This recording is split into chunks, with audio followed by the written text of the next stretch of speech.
حسن رضا صاحب سے ہم رابطہ کرنے کی کوشش کریں گے کیونکہ اچھا جس کمیٹی کا آپ نے ذکر کیا ہے جو ججز کمیٹی ہے، اچھا یہ کمیٹی اس لیے بنائی گئی تھی تاکہ چیف جسٹس جو ہیں وہ خود ان کا یہ ایک ایسا اختیار ان کے پاس نہ رہے کہ وہ جسے چاہے اس کمیٹی کا حصہ بنائے اور پھر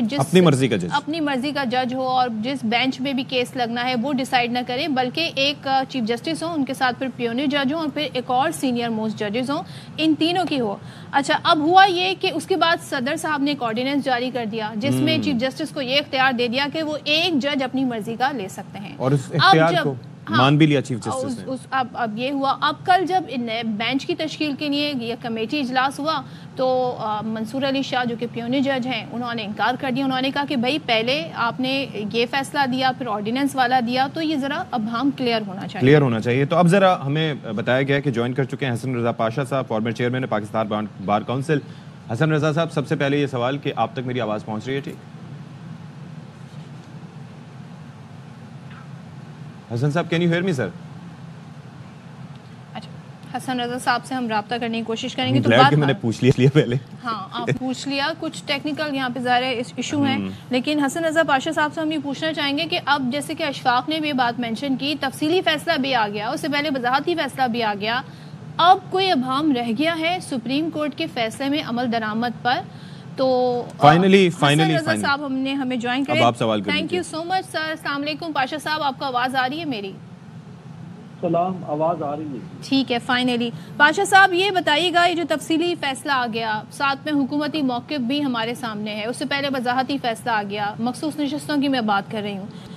اب آپ سمجھتے ہیں صورتحال کلیئر ہو گئی ہے؟ اب اس فیصلے پر عمل درآمد جو ہے وہ ہونے سے کوئی مشکلات اس میں نہیں رہ گئیں؟ جو ظاہر آئین کی کچھ شک ہوتی ہے، کوئی قانونی لوپ ہولز ہوتے ہیں، تو آپ سمجھتے ہیں بس فیصلے پر عمل درآمد ہو جائے گا آسانی سے؟ دیکھیں، آپ نے جو کوشچن کیا ہے اس پہ تو میں بالکل ریزرویشن کا شکار ہوں۔ میں نہیں سمجھتا کہ فوری طور پہ حکومت وقت یا الیکشن کمیشن آف پاکستان اس پہ عمل درآمد کرے گا۔ کچھ اس فیصلے میں ابھی بھی ایمبیگوٹیز ہیں۔ آپ دیکھیں کہ 13 رکنی بینچ تھا جس میں 8 معزز جج صاحبان نے ایک فیصلہ دیا، 2 نے اس سے پہلے ہی اختلافی نوٹس جاری کر دیا، اور پھر ایک جج مسٹر یحییٰ آفریدی صاحب نے انہوں نے بھی اپنا اختلافی نوٹ سیپریٹ جو ہے وہ دے دیا۔ اب 2 جج صاحبان جسٹس قاضی فائز صاحب اور جناب مندو خیل صاحب، ان کا بھی فیصلہ آنا ابھی باقی ہے۔ میننگ دیر بائی کہ وہ 4 فیصلے آ جائیں گے اس پہ۔ قانون اور آئین کے مطابق تو یہ ہے، اگر بائی بک دیکھا جائے، آئین کو دیکھا جائے تو وہ یہ ہے کہ آئین پاکستان کے آرٹیکل 189 اور 190 کے تحت تمام ادارے اور تمام افراد سپریم کورٹ آف پاکستان کے فیصلے پہ عمل درآمد کرنے کے پابند ہیں، اس میں کوئی دوسری رائے نہیں ہے۔ لیکن آج الیکشن کمیشن آف پاکستان جہاں پہ کھڑا ہے اس کے لیے بہت بڑا امتحان ہے۔ میں اس کی میلا فائڈی یا بونا فائڈی کی طرف نہیں جاتا۔ ہمیں بھی بعض اوقات پورے اس پروسیس میں الیکشن کمیشن آف پاکستان کے طرز عمل پر ہم نے بھی اعتراضات کیے، بلکہ آپ کو یاد ہوگا کہ الیکشن سے پہلے میں نے خود بطور chairman executive committee Pakistan bar council election commission پہ جو ہے وہ اعتراض کیا تھا کہ ان کی موجودگی میں الیکشن ٹھیک ہونا نظر نہیں آ رہے، اور سب سے زیادہ مخالفت میری اس اسٹیٹمنٹ کی پی ٹی آئی کے زعما نے دی تھی۔ بہرحال جو بھی ہے، اب ایک طرف پارلیمان ہے، پارلیمان نے قانون میں امینڈمنٹ کر دی الیکشن ایکٹ میں، اور اس میں انہوں نے یہ کہہ دیا کہ جو ریٹروسپیکٹیو ایفیکٹ ہے کہ یہ جو اسپیشل سیٹس ہے یا جو باقی تمام معاملات اب آپ کے سامنے ہیں، وہ آل دو کہ اس کو بھی چیلنج کر دیا گیا ہے۔ دوسری طرف سپریم کورٹ کی ججمنٹ ہے، اس پہ بھی عمل درآمد ہونا چاہیے۔ اسپیکر قومی اسمبلی نے جو خط لکھا اور جس میں انہوں نے وضاحت طلب کی الیکشن کمیشن آف پاکستان سے کہ آپ بتائیں کہ پارٹی پوزیشن کیا ہے، الیکشن کمیشن نے پی ٹی آئی کو ایکسکلوڈ کر کے باقی پارٹیز کی لسٹ بھیج دی۔ اب سوال یہ پیدا ہوتا ہے کہ انہوں نے کیوں ایکسکلوڈ کیا پارلیمانی پارٹی کی لسٹ سے؟ تو آپ دیکھیں کہ تو حسن رضا صاحب مجھے یہ فرمائیے گا، اب دیکھیں آج بھی قانونی ماہرین کا اجلاس ہو رہا ہے، اب ہم جب آزاد اور خود مختار اداروں کی بات کرتے ہیں تو اس میں ایک الیکشن کمیشن کا نام بھی آتا ہے اور ظاہر ہے کہ اس کو ہونا بھی چاہیے، لیکن آپ نے جو الیکشن کمیشن سے جڑے معاملات دیکھے ایک عرصے سے، اس میں آپ کیا سمجھتے ہیں کہ جب نگراں سیٹ اپ رہا اس دور بھی، الیکشن وقت پر نہ ہوئے اس دوران بھی، کیا آپ سمجھتے ہیں کہ اس کے اندر تعلق یہ ہے کہ یہ ادارہ خود مختار ہوتے ہوئے بھی نمبر 1 خود مختار نہیں ہے؟ ایک تو یہ امپریشن، دوسرا اس کی کیپیسٹی کے ایشوز ہیں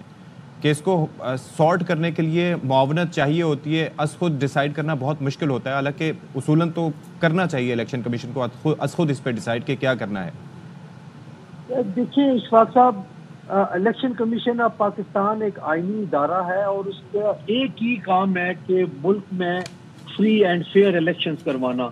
اور یہ صرف یہ کام ہے، اس کے علاوہ اور کوئی کام نہیں ہے۔ لیکن افسوس یہ ہے کہ جب اس کا اصل کام کی طرف جاتا ہے تو وہاں پہ ڈیفیشنسیز اتنی آ جاتی ہیں کہ انگلیاں اٹھ جاتی ہیں، اور پاکستان میں الیکشن کی شفافیت پہ ہر دفعہ جب بھی الیکشن ہوتے ہیں ان پہ سوال اٹھتے ہیں، اور خاص طور پہ فروری 2024 کے الیکشن پہ کچھ زیادہ ہی سوالات اٹھے ہیں۔ یہ بات اپنی جگہ پہ ایک تلخ حقیقت ہے۔ اب دیکھنا یہ ہے کہ جب پارلیمانی پارٹیز کی انہوں نے لسٹ دے دی، اس میں نہیں شامل کیا، تو ذرا دیکھیں کہ دوسری سائڈ پہ کیا لیپسز ہے۔ لیکن حسن صاحب میرا کویسچن بیسکلی سر یہ تھا کہ آپ کو لگتا کیا ہے ساری صورتحال میں، ہم الزام تو دے دیتے ہیں، سپریم کورٹ کی جانب سے بھی کہا گیا، لیکن کیا الیکشن کمیشن کے کیپیسٹی ایشوز ہیں؟ وجہ اس کی یہ ہے کہ ہر معاملے پہ ان کو ریلائے کرنا پڑتا ہے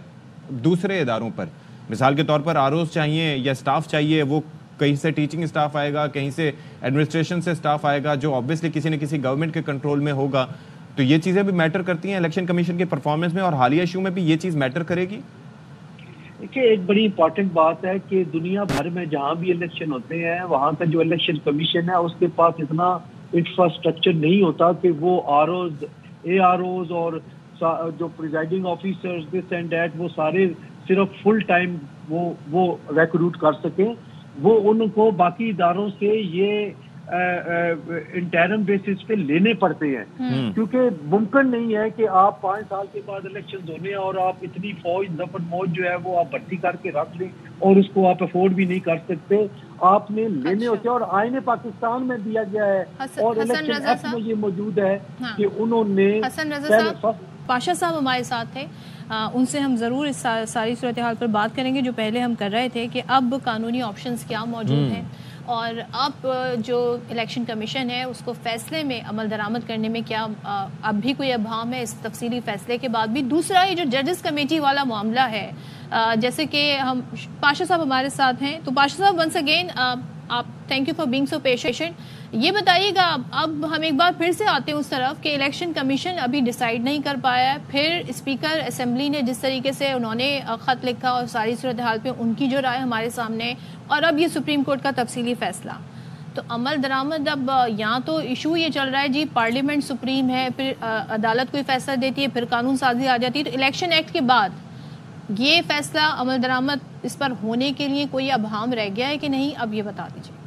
جی بالکل ابہام موجود ہے، اور اسی ابہام کو لے کے گورنمنٹ جو ہے وہ معاملات کو لنگر آن کرنا چاہتی ہے، اور یہ ہو جائے گا، اس میں کوئی دو رائے نہیں ہے کہ سپریم کورٹ آف پاکستان کے پاس اب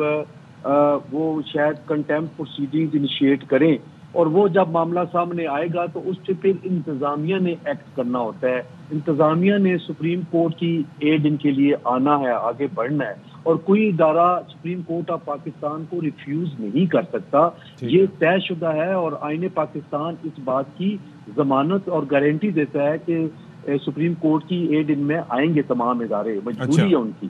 ہاں جی، چلیں let's see what happens this time around.